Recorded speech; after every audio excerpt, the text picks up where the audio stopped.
Hello and welcome back to Up the Villa podcast. This is our press conference reaction from UNAI EMERY for Aston Villa v Brighton in the massive game. I don't need to mention how big this game is if you've watched the match preview and the predicted lineup. Shout out to our partners over at Against the Odds. We have a giveaway of a Coutinho shirt signed. So if you want to win that shirt, go back to our match preview, watch that, or follow us on our socials to find out of another way on how you can enter that giveaway. So early team news, big blow, especially not for this season because we've only got one game to go. It's a bit of a blow for this game, but I think we could make do for one game. But MORENO has had surgery on his hamstring, so he'll be missing for the start of next season. So, the thought of not having MORENO in an UNAI EMERY full pre-season is a blow because he's integral to the way we play on that left-hand side, actively acting as a winger. So I think that is a big blow. Coutinho's out, Carlos is back, and Chambers is back for this game as well. So Justin, what do you make of the MORENO news? Yeah, it's worse than we first thought, isn't it? Obviously, he's had to have an operation on it. If you're going to miss a chunk of the season, you're better off missing pre-season to rehabilitate. These lads are mega fit all the time anyway, so it's not like the old days when if you didn't do a pre-season, you was catching up the rest of the season. So it is a blow. I feel for the lad because he's been absolutely magnificent for us since he come in, but hopefully he's back at the latest the end of August because we've got a very, very very busy season next year. Yeah, and it is a blow, like I say, and we're gonna need him next season. We might have to dip into the market, so and sign another one because maybe we don't know what's going to go on with Luke Dean. I've no idea. So let's have a look then at what UNAI EMERY has said on this game. Then so he has spoke about the game, obviously, and he's gone into a little bit of detail.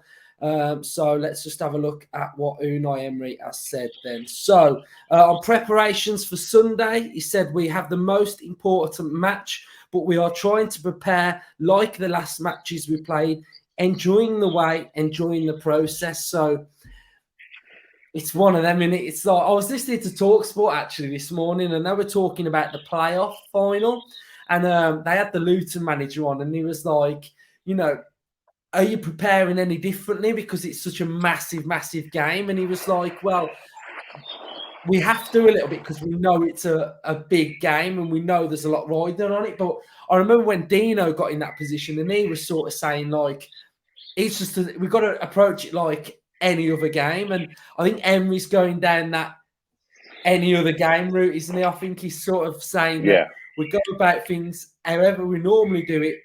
And that's what we got to do. And I kind of like that because the players are sort of thinking that the setup's the same, like, the same way going to the ground and stuff. So what are your thoughts on that? Do you think you treat it as a big one or the same?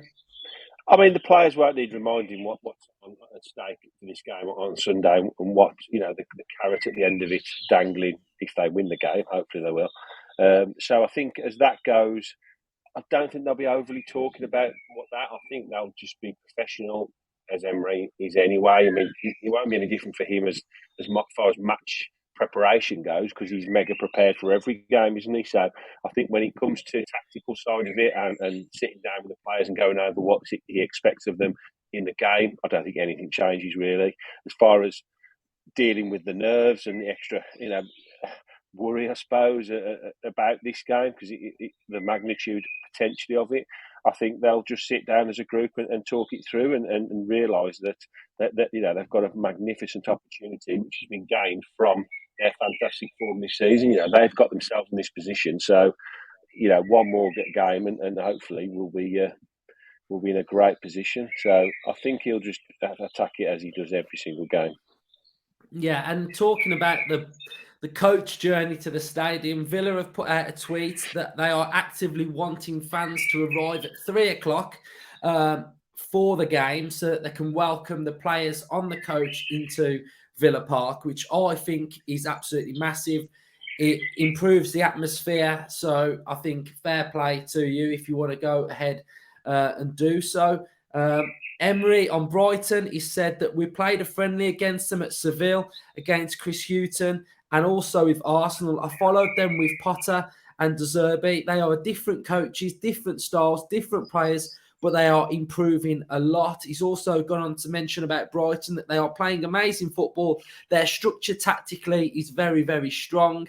And I would imagine Unai has been studying until the early hours of the morning Brighton's setup. And I think if you want to have an understanding of like a dumbed down version of how Brighton play, go and have a look at our predicted lineup episode. I'll go into a little bit of detail of how Brighton play, what we can expect. So go ahead and check that out if you want to have a little bit of a tactical look on how they play as well. But, you know, I mean, any football fan can understand that Brighton are a good side, aren't they, Justin? Yeah, they're fantastic. Technically, they're very good. Their players are all very good technicians on the ball. They're very good with the ball at feet. They're very comfortable with the ball at their feet. They all know what they're doing. They're drilled amazingly well. They've been fantastic this season. One of the real highlights of the Premier League season this year, alongside I think us since Emery arrived. I see us very similar, really. I think they're probably a little bit ahead of us where they are currently because they've had longer to work with De Zerbi, I think, and obviously they've got some unbelievable players. Their recruitment is probably the best in the Premier League, I think, over the last couple of seasons. So it's going to be a huge task for us, but you've got Unai Emery, and he's a genius, isn't he? So if anybody can unpick the puzzle that is Brighton this season, then I'll back into. We've already been to the Amex, haven't we? And we've won there. So that is not an easy place to go and win. So with what's at stake, I do back us.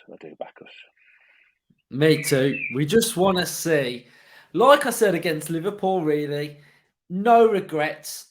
Everything left on that pitch, like everything, every ounce of energy, fight, desire, everything. Just leave it on that pitch, and I think we can get the win because we'll want it. I think we'll end up wanting it more than Brighton. Emery on Tyrone Mings. Sorry. I was just going to say, I think it does come down to that at the end of the day. I think technically two very good sides, two very good footballing teams. They're very well drilled. On the day, I just think our desire for the 3 points will gazump Brighton's need for any more points this season. That's how I see it panning out. Me too. And on Mings, he's put to be in the English national team is very difficult. There are a lot of good players. We are very proud of Tyrone Mings, and I think massive shout out to Mings because he's been absolutely colossus. I am always very focused on how I can improve each day to be better than yesterday. In football, you have to improve every day. And on the supporters, he's put the connection has been very good at Villa Park and away. I have been so proud of our supporters. We have to play with them each match, each moment, playing for them. So there we go. Fantastic stuff again from Emery. It's huge. He's put, for me, the pressure is amazing. To feel that you are playing for something is important. So cook up your plan, Unai. Get your tactics right, mate. One time. Let's just do it, man. Let's just get into Europe and enjoy it and go into the summer knowing that we are back in Europe. How good does that sound to be back in Europe? I don't care what competition it is. I couldn't care less as long as we are playing in Europe. And yeah, I just can't wait for it now. I'm really proud of the team, proud of Emery, proud of everything we've done this season. But let's go and finish the job now. Let's go and top it off, and let's get this club back where it belongs, because we've got a vast array of fans that support Villa who have seen the club in different eras, and it all boils down to one thing, and that is Europe. And for some fans, have never seen us in Europe, and I think it would change their perspective on things when they're watching Aston Villa in Europe as well. So I just can't wait for it, and I hope we do it. So we've got our opposition preview, which is going to be out tomorrow. That will be the last episode before you next see us on the fan cam. So there we go. So that pretty much rounds up all of our pre-match content for the season. That's done. That's dusted. Thanks for, sticking with us, supporting us, enjoying the content before the games, interacting, everything like that. You've all been great. So up the Villa. Up the Villa.